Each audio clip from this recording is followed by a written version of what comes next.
Situation is yet to be sorted out. It was business as usual for the men's national team as they took to the field in Bermuda earlier this week for an international friendly, and that's the focus of this edition of the World Report.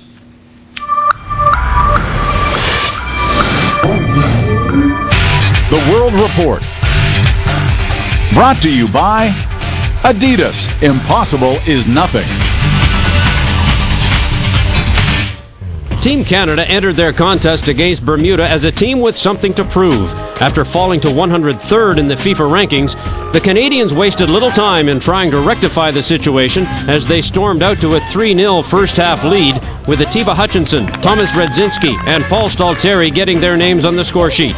And while there was no more goal scoring after that, Canada did create several scoring chances.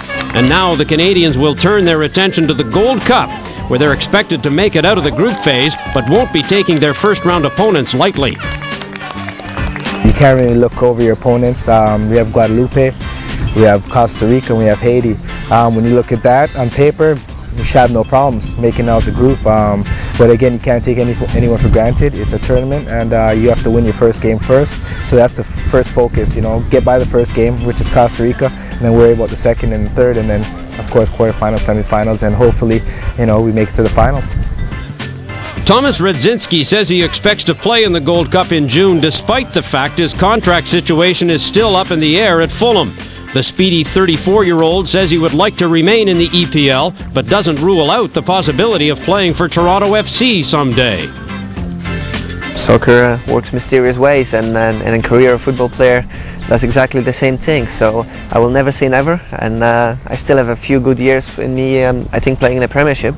But only time will tell, and I can maybe look forward. I mean, it's where my parents live at the moment, where my brother lives, so it would be something maybe to look ahead of.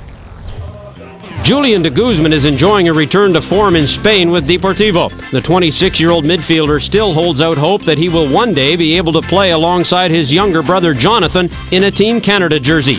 But he says he will respect his decision if he decides to play for the Netherlands. Coming from Canada, being involved in one of the top countries in the world, and if that opportunity does come across where he could be part of it, then I mean, I'm definitely behind him. If he wants to play for Canada, play along with me, I'm definitely behind him as well. So it all depends on him. I'm not going to force him to do something he doesn't feel comfortable with. So he still has time. He's still young, still a teenager, and I think hopefully at the end of the year he'll have a clearer mind towards what he wants to do.